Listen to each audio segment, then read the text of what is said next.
Hi friend, this is Rahul. Academic math source में आप सभी का स्वागत है। पिछली वीडियो में हम लोगों ने पढ़ा था कोऑर्डिनेट ज्योमेट्री के बेसिस कॉन्सेप्ट को। आज हम लोग पढ़ेंगे कोऑर्डिनेट ज्योमेट्री पर कुछ क्वेश्चन को सॉल्व करेंगे, ठीक है ना। स्पेशली आज हम लोग पढ़ेंगे कि किन्हीं दो पॉइंटों के बीच का दूरी निकालने के लिए। मान लीजिए दो पॉइंट दिया गया है, कोई पॉइंट ए और कोई पॉइंट बी। दो पॉइंट दिया गया, कोई पॉइंट ए और कोई पॉइंट बी। इन दोनों पॉइंटों के बीच का हमको क्या निकालना है? डिस्टेंस निकालना है। अब इन दोनों पॉइंटों को कुछ ना कुछ कोऑर्डिनेट दिए होंगे, जैसे ये हो गया हमारा कोऑर्डिनेट x1 और ये y1, और ये हो गया हमारा x2 और y2, ठीक। तो दोनों बिंदुओं के बीच का हमको क्या निकालना है? डिस्टेंस। अब डिस्टेंस कैसे हम निकालेंगे? इसका फार्मूला हमको पता होना चाहिए।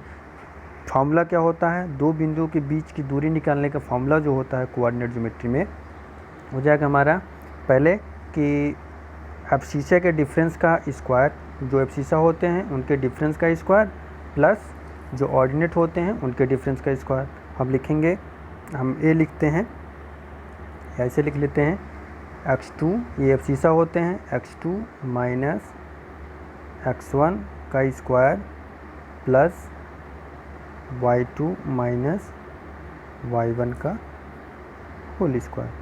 ध्यान दीजिएगा, ये हमारा रूट में है। टोटल वैल्यू क्या होता है कि दो बिंदुओं के बीच की दूरी अगर हमको ज्ञात करना है, the distance between the two point, तो फार्मूला हम क्या लगाएंगे?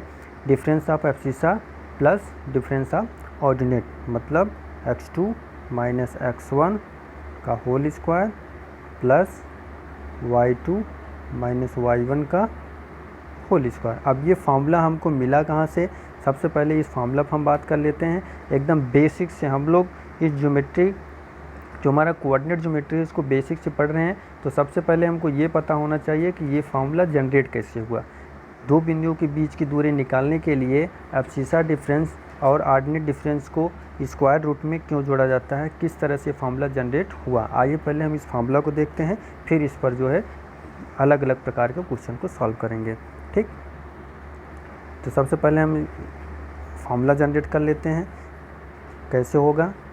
मान लीजिए कि ये हमारा कोई एक्सिस है, ये हमारा क्या है? एक्स एक्सिस, और ये हमारा है वाई एक्सिस। कोई दिक्कत नहीं होनी चाहिए। ये हमारा क्या है? वाई एक्सिस, ठीक। अब हम मान लेते हैं कि इस एक्स एक्सिस और वाई एक्सिस के बीच में कोई दो पॉइंट हैं। ये कोई पॉइंट हमारा क्या है? P। ये कोई पॉइंट हमारा क्या है? P, और ये कोई पॉइंट है हमारा Q। अब इन्हीं दोनों पॉइंटों के बीच में हमको क्या निकालना है? डिस्टेंस निकालना है। इन्हीं दोनों पॉइंटों के बीच का हमको क्या निकालना है? दूरी निकालना है। तो कैसे निकालेंगे? आइए देखते हैं। हमने मान लिया कि ये कोई पॉइंट हमारा P है और ये कोई पॉइंट हमारा Q है।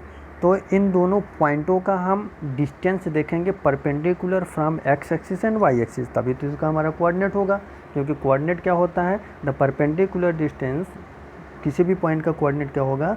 Perpendicular distance from the x axis and y axis. जो डिस्टेंस होगी वही हमारा इसका कोऑर्डिनेट होगा। तो पहले पॉइंट का, पॉइंट P का जो कोऑर्डिनेट हो जाएगा, परपेंडिकुलर डिस्टेंस जो होगा इसका एक्स से हम मान लेते हैं क्या हो जाएगा? ये y1 हो गया, ठीक। और इसका वाई एक्सिस से जो परपेंडिकुलर डिस्टेंस क्या हो जाएगा? x1। इसी तरह हमारा Q, पॉइंट Q का जो परपेंडिकुलर डिस्टेंस होगा एक्स एक्सिस से क्या ले लेते हैं हम? y2, और वाई एक्सिस से जो परपेंडिकुलर डिस्टेंस हो जाएगा क्या हो जाएगा? x1। कोई दिक्कत नहीं, ठीक। और ये जहाँ पे ये दोनों पॉइंट एक दूसरे के कट के जो परपेंडिकुलर डिस्टेंस जहाँ से हम खींच रहे हैं एक्स एक्सिस पर, इसको हम मान लेते हैं क्या है? m, और इसको मान लेते हैं हम n, ठीक। कोई दिक्कत नहीं। अब आगे ध्यान दीजिएगा, हम पॉइंट P से इस लाइन, जो Q हमारा लाइन है QN, पॉइंट P से लाइन QN पर, ये जो लाइन है हमारा QN, इस लाइन QN पर एक जो है परपेंडिकुलर लाइन ड्रा करते हैं। ध्यान से देखिएगा, कलर चेंज होते जाएंगे इसमें। तो पॉइंट P से हम पॉइंट P से लाइन QN, कहाँ से? पॉइंट P से लाइन QN पर एक परपेंडिकुलर लाइन ड्रा करते हैं, और जो लाइन QN को किसी पॉइंट पर कट करती है उसका हम नाम रख देते हैं O, MN, कोई नाम रख देते हैं। इसको हम रख देते हैं एल रख देते हैं, एल। ठीक, कोई भी एक नाम रख देते हैं, इसका नाम हो जाएगा एल। क्या हो जाएगा? एल। ठीक, इतना तो समझना आ गया होगा। अब ध्यान दीजिएगा, इसमें ध्यान देने वाली बात यह है कि जो लाइन हमारा एम एन है, लाइन एम एन, और जो अभी हमने एक परपेंडिकुलर लाइन ड्रा किया है क्यू एन पर, कौन सी लाइन ड्रा किया है? क्यू एन पर। ये जो लाइन है हमारा क्यू एन, एकदम ध्यान से देखिएगा दो चीज़। पहली जो लाइन थी हमारा एम एन, और दूसरी जो लाइन है हमारा जो क्यू एन पर परपेंडिकुलर ड्रा किया है, ये दोनों लाइन एक दूसरे के क्या हो जाएंगे? इक्वल। एक दूसरे के क्या हो जाएंगे? इक्वल, क्योंकि इन दोनों के बीच का जो डिफरेंस है वो क्या है? सेम है। ठीक, लेकिन जैसे ही इस पॉइंट P के ऊपर हम बढ़ने लगेंगे और कोई भी लाइन अगर हम क्यू एन पर ड्रा करेंगे तो वो इससे क्या होती जाएगी? छोटी। इस लाइन से क्या होती जाएगी? छोटी। ठीक, तो इसके बीच का जो डिफरेंस होता जाएगा वो भी क्या हो जाएगा? कम। आइए हम देखते हैं इसके आगे। तो हमने क्या किया कि एक जो है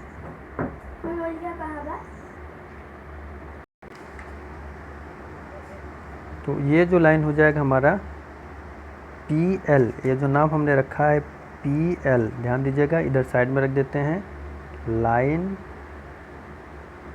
जो लाइन है हमारा, पेन थोड़ा सही कम चल रहा, लाइन इजकल टू कौन कौन सा हमारा है? P L is equal to किसके इक्वल हो जाएगा? लाइन एम एन के। ठीक, और ध्यान दीजिएगा, ये जो हमारा ट्रायंगल बन रहा है, ट्रायंगल, कौन सा ट्रायंगल है? P L Q, P L Q, एक ट्रायंगल बना हमारा, कौन सा? P L Q. और ध्यान दीजिएगा यहाँ पे जो डिस्टेंस होगा हमारा पी और एम का, पी और एम का ये डिस्टेंस, ये ध्यान दीजिएगा, पी और एम का, the distance of P M. P M की डिस्टेंस कितना है? हमने माना है ये क्या है? यहाँ से यहाँ तक की जो डिस्टेंस होगी ये क्या है? y1 हमने सपोज किया। फिर अगर हम जो क्यू एन है, क्यू एन की अगर हम डिस्टेंस लेंगे तो क्या हो जाएगा?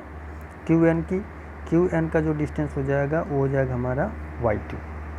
क्यू एन का यहाँ से टोटल, ये टोटल जो डिस्टेंस होगी हमारा क्या हो जाएगा? y2। ये इक्वल होगा किसके? हमारे क्यू एन के। किसके इक्वल हो जाएगा? क्यू एन के।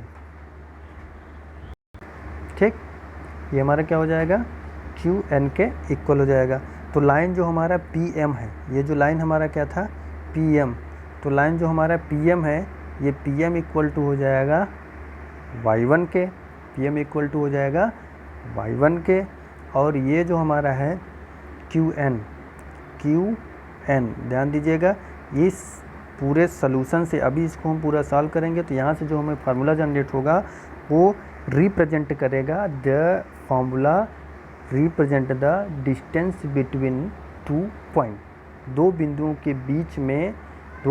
के बीच की दूरी निकालने का फार्मूला हम जनरेट कर रहे हैं। ध्यान दीजिएगा, ये जो हमारा है पी एम की वैल्यू क्या है? y1, और जो हमारा क्यू एन है, क्यू एन की वैल्यू क्या हो जाएगी? y2। क्यू एन की वैल्यू क्या हो जाएगी? y2। ठीक, और अगले पेज पे आते हैं, ध्यान दीजिएगा, इतना समझ आ गया। फिर अगले पेज पे हम बना लेते हैं इसी को, इधर हम बना लेते हैं, ये हमारा क्या हो जाएगा? एक्स एक्सिस, ये y, ये कोई पॉइंट हमारा p और q, और इसको हमने यहाँ पे मिलाया था। ये जो होगा हमारा, ये क्या था हमारा? ये क्या हमारा? q, और ये हमारा n, ये हमारा है p और ये हमारा है m। ठीक, इसको हमने इससे मिलाया था, तो इसको हमने सपोज किया था, क्या सपोज किया था? इसको L। कोई दिक्कत नहीं। अब ध्यान दीजिएगा, हमने सभी वैल्यू लिख लिया था, तो यहाँ पर जो वैल्यू हो जाएगा हमारा एम एन, ध्यान दीजिएगा, M N is equal to, पिछली भी पेज पे हमने समझाया था कि जो एम एन होता है वो एम एन किसके बराबर होगा? एम एन जो होगा वो पी एल के बराबर होगा। एम एन किसके बराबर होगा? पी एल के।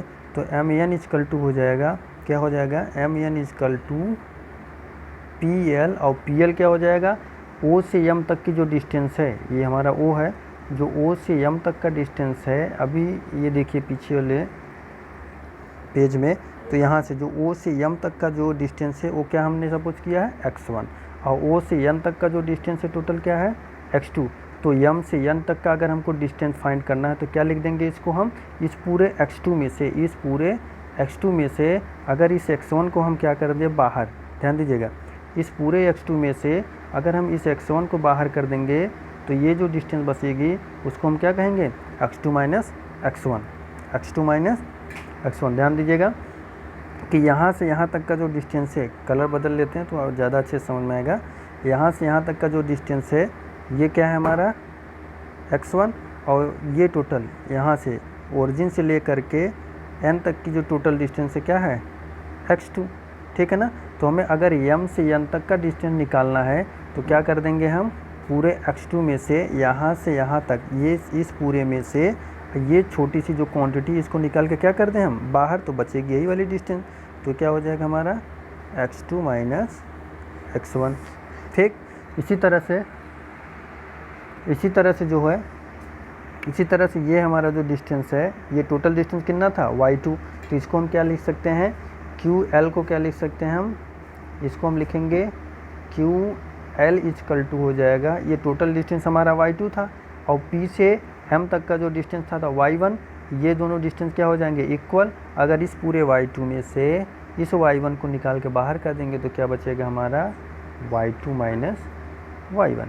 कोई दिक्कत नहीं है, ठीक है ना। अब आगे देखिए, ये जो ट्रायंगल बना हमारा, कौन सा ट्रायंगल है, कौन सा ट्रायंगल बना हमारा, बोलो यार, P Q एंड L। अब ये जो ट्रायंगल है ये एक राइट एंगल ट्रायंगल है। कैसे राइट एंगल ट्रायंगल हुआ, क्योंकि जो पॉइंट B था, इस पॉइंट B से हमने लाइन QN पे एक परपेंडिकुलर लाइन ड्रा किया, और जब परपेंडिकुलर लाइन ड्रा कर देते हैं तो क्या कौन सा एंगल बनाता है, 90 डिग्री। अब अगर किसी भी ट्रायंगल में एक एंगल हमारा 90 डिग्री का हो गया तो पूरे ट्रायंगल को हम क्या कहते हैं, राइट एंगल ट्रायंगल, ठीक है ना। तो ये हमारा राइट एंगल ट्रायंगल हो गया, तो इसमें हम क्या लगाएंगे, पाइथागोरियन। पाइथागोरियन क्या होता है, जो हमारा हाइपोटेनस होता है उस हाइपोटेनस का square is equal to the square of the base and square of the length.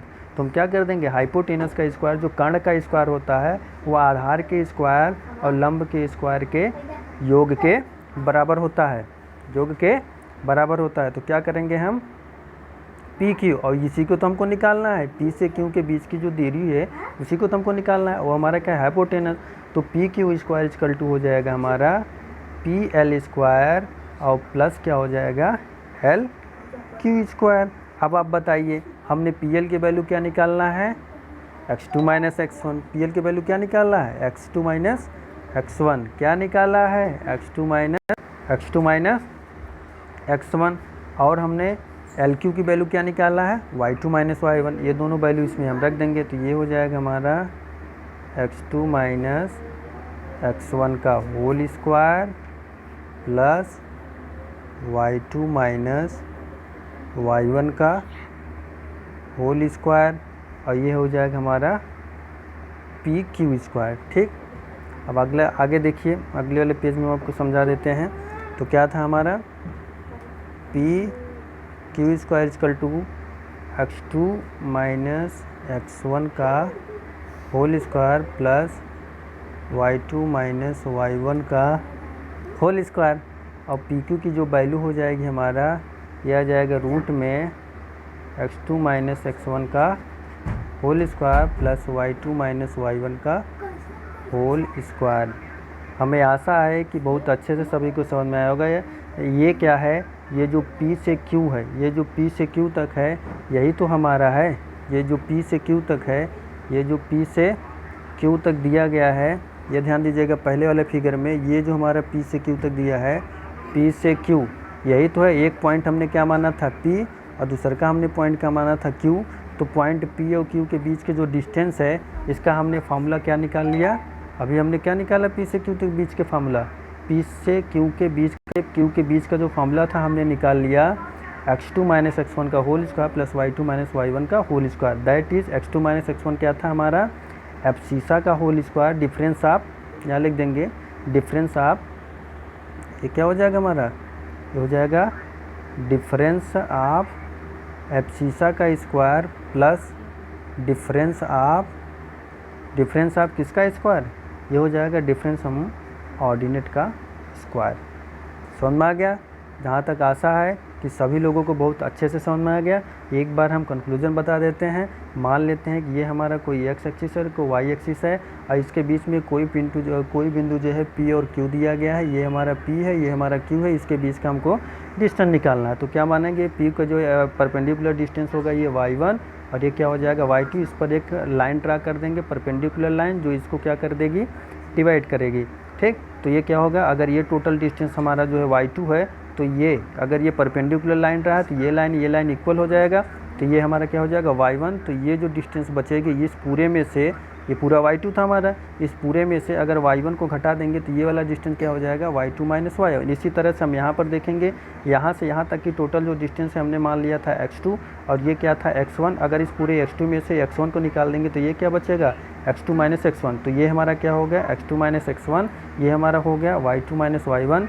दो डिस्टेंस है, ये p है, ये q है, p और q है, और ये हमारा l था, p है, q है, और ये क्या था, l था। ये l है, ये p है, ये q है। एक हमारा क्या बन गया, ट्रायंगल, जिसमें इसका हमें डिस्टेंस पता है, ये क्या है, x2 माइनस x1, और ये वाला डिस्टेंस QL की भी वैल्यू हमको पता है, वो क्या है हमारा, QL की जो वैल्यू पता है वो है हमारा y2 माइनस y1। अब हमको दोनों पता चल गया, इसका आधार भी पता चल गया और इसका लंब भी पता चल गया। अगर आधार और लंब किसी भी समकोण त्रिभुज का पता है तो हम उसमें क्या लगा देंगे, पाइथागोरियन प्रमेय। और जब पाइथागोरियन प्रमेय इसमें हम लगाएंगे तो क्या हो जाएगा, कर्ण का स्क्वायर बराबर लंब का स्क्वायर प्लस आधार का स्क्वायर, दैट इज हाइपोटेनस का स्क्वायर इज इक्वल टू लंब का स्क्वायर प्लस बेस का स्क्वायर। हमको इसका बेस पता है x2 माइनस x1 का स्क्वायर, और इसका लेंथ पता है y2 माइनस y1 का, हाइट पता है y2 माइनस y1 का स्क्वायर। दोनों वैल्यू यहाँ पे पुट करेंगे,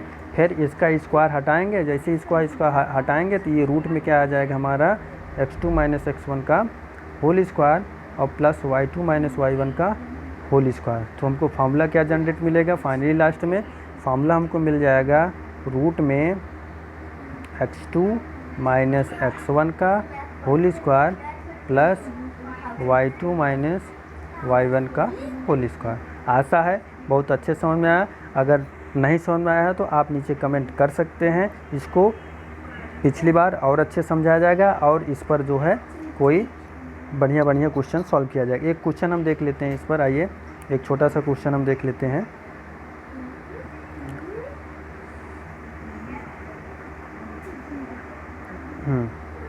ये देख लीजिए, इस पर जो क्वेश्चन दिया है, पहला नंबर क्वेश्चन क्या दिया है, -6, 7 और -1, 5 इन दोनों के बीच का डिस्टेंस निकालना। -6, 7 और माइनस, इसमें 2 पॉइंट दिया गया है, 6 -6 कामा -7, एक -1 कामा -5। इन दोनों पॉइंट के बीच का हमको डिस्टेंस निकालना है।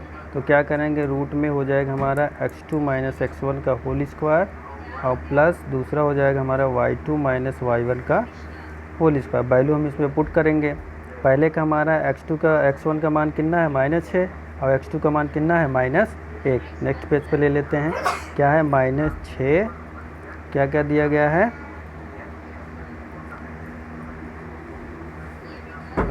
क्वेश्चन में कहाँ चला गया क्वेश्चन, हमको दिया गया -6, 7, -1, 5। क्या क्या दिया गया है, -6, 7, -1, 5, -6, 7, -6, 7 और -1, 5। इन्हीं दोनों पॉइंट के बीच का डिफरेंस निकालना है, डिस्टेंस निकालना है। तो ले लेंगे, ये हमारा x2 है, ये हमारा x1, दोनों को घटा देंगे तो -1 में से -6 घटेगा तो क्या हो जाएगा, -1 प्लस 6 का होल स्क्वायर, फिर प्लस 5 -7, घटाएंगे दोनों को तो क्या आ जाएगा, रूट में ये हो जाएगा 5 का स्क्वायर, और इसी तरह 7 में से 5 घटेगा -2 का स्क्वायर, कम्प्लीटली आ जाएगा मेरा 25, 25 और 4 29। रूट में क्या आ जाएगा, 29, रूट में 29।